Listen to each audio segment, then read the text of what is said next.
It's July 25th, 2025, and we've got some weather to talk about today, so let's dive right into it. Starting off with our slight risk of severe weather today in the most densely populated corridor in the nation. There's about 35 million people in that little slight risk there, from New York City down to Philadelphia, up to Boston. The primary hazard here is going to be damaging winds, and the Storm Protection Center has obviously issued a 2 out of 5. That's a slight risk of severe weather today, mostly for wind and maybe a little hail.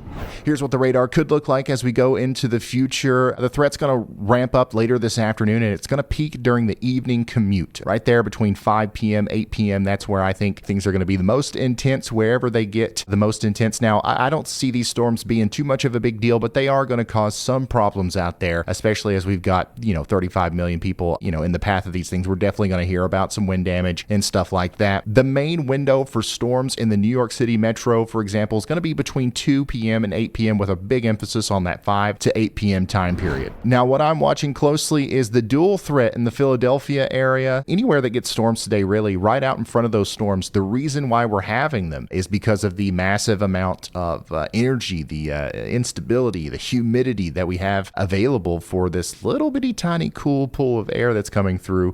And that's why we have storms, and it's going to be hot, okay? We're going to have temperatures in the 90s, the upper 90s, and it's going to feel like over 100 degrees in a lot of these areas. So before the storms hit, I'm worried about the considerable heat risk here all the way plumb up to Boston. Okay, and then another thing that we've got to talk about today is a potentially life-threatening situation out here in the plains. Smack dab right there around Kansas City, we've got a rare 3 out of 4 moderate risk from the Weather Prediction Center. Now, I say rare because they don't issue these things very often, but it seems like they do here recently. This has just been a crazy year for flooding, but here we go again. Big time flooding is possible today in the Kansas City metro area all the way down towards Wichita. And we got a slight risk that goes all the way over to about Cincinnati, Ohio, up to Chicago, and then back down towards northern portions of Oklahoma. Now, the bullseye is going to be there in eastern Kansas and northwestern portions of Missouri, especially right there in the Kansas City metro. This is an area where we've got an already saturated ground, and we're just going to have some big time downpours today. In fact, they're already happening as I make this video.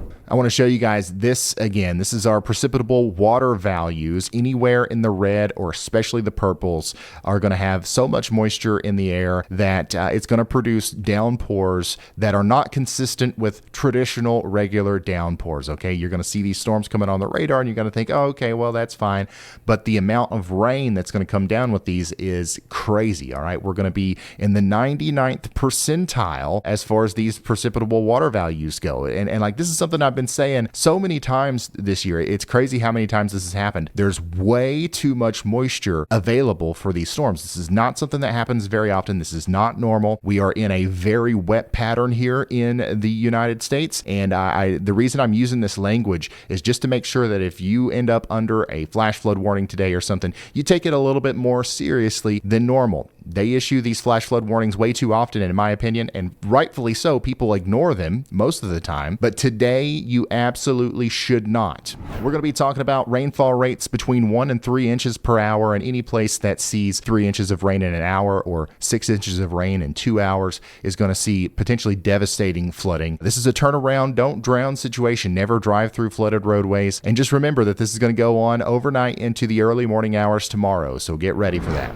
Speaking of tomorrow, we do have another chance of severe weather as we go into the day on Saturday. Areas like Chicago and Detroit are bracing for some severe weather on Saturday. The primary threats are going to be organized clusters of storms, including the potential for what we call an MCS, or a mesoscale convective system, that's going to try to roll through Illinois into Indiana and Ohio and southern portions of Michigan. There is going to be about 3,000 joules per kilogram of CAPE available for these storms. We call that convective available potential energy, or thunderstorm fuel. So that's the main driving factor behind these. There's no big low pressure system or big synoptic system that's driving this. It's just a little boundary, and we think that there's going to be so much energy available that a storm system is going to form along that boundary, something that's large enough to actually make its own cold front essentially, and then move across these states producing damaging winds. So tomorrow's a day that's going to be a potential boom or bust situation. There's a chance that we just get isolated pulse storms, but if we do get those organized clusters that move through, I expect lots of damaging wind reports. And we're going to talk much more about that right here in a moment, but first, we got to shout out today's awesome sponsor, Factor, fresh, never frozen meals delivered right to your doorstep. Y'all, hurricane season is right around the corner here at the Weather House, and whenever they start developing, we get locked in for weeks at a time here. That's why Factor has become absolutely essential for us getting prepared. Factor takes the stress out of meal planning and it sets you up for success. Skip the daggone grocery stores, the prep work, the cooking fatigue. We don't need it anymore. We've got Factor. We can get chef-crafted, dietitian-approved meals delivered right to our door. With over 35 meals to choose from per week, including options like keto, calorie smart, vegan, veggie, and more, we're locked and loaded here at the Weather House. They've also got other stuff like smoothies and little snacks, and it's not just the meals. Like, Factor's got you covered no matter what you need. So go ahead and skip the overpriced takeout trap. Factor is cheaper and way more delicious. Head to factor75.com or click that link below and use the code 50HAUL to get 50% off plus free shipping on your first Factor box. That's code 50HAUL at factor75.com, and you're going to get 50% off your first Factor box. That's plumb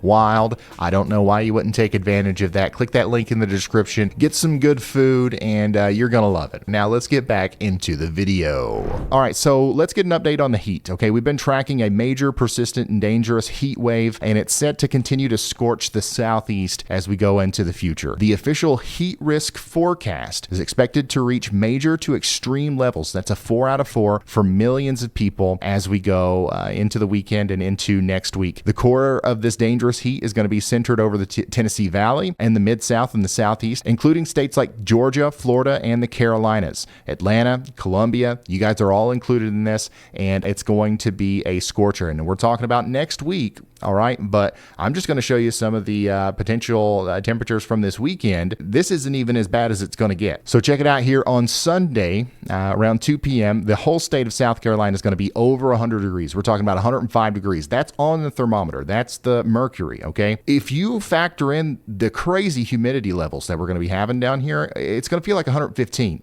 It might get close to 118 in some places. This is another situation where I know it gets hot in South Carolina. A lot of times when us weather people, we talk about this stuff, it's like, well, yeah, it's August. It's July, Ryan. Of course it's going to be hot. Well, daggone it, you think I don't know?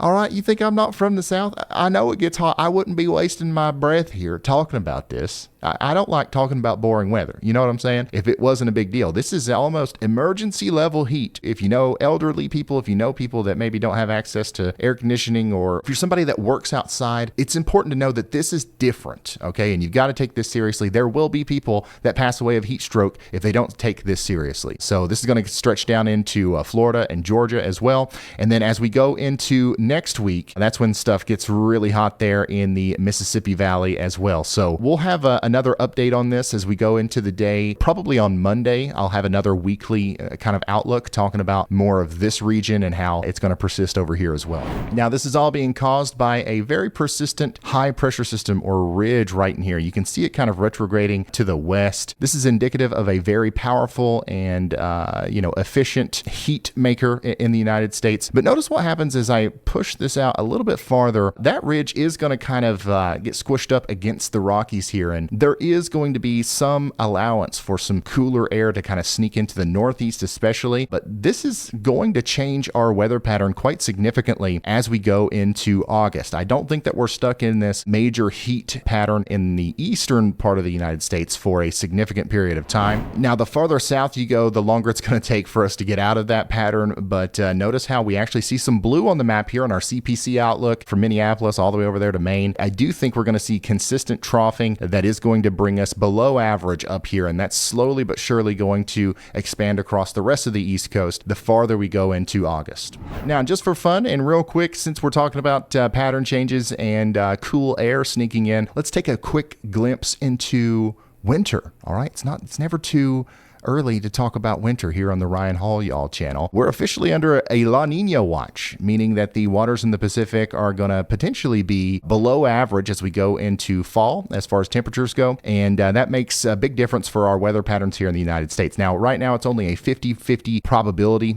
that we're going to see La Nina starting maybe around September and lasting through February. But this is definitely something to watch for, because if we do have a La Nina winter, what that means for us here in the States is usually cooler air in the northern portion of the United States and a much stormier pattern, especially up here around the Great Lakes up into the northeast. So if you like snow right in this region, you like La Nina winters. Now, if you don't like snow, if you like warmer winters, you're going to like this in the southeast, okay? So this is just something to watch, and, I don't want to get too deep into this. A lot of this long-term winter forecasting is a bunch of hoopla, but if we do have a La Nina winter, then this is maybe what it'll look like here. All right, so that's all the weather talk I have for you today. Thank you so much for watching. Get ready for those big storms over the next couple of days, and get ready for our major pattern change. I also think that troughing in the east could lead to some storminess, which will make stuff pretty interesting. So get ready for that. No live streams expected in the near future, but make sure you go watch the Y'allbot channel. It's on 24/7. It gets better every day. And huge shout out to our sponsor. Once again, we love it whenever we have a sponsor. So make sure you guys click that link in the description and go check them out. And I will see you in the next one. Goodbye.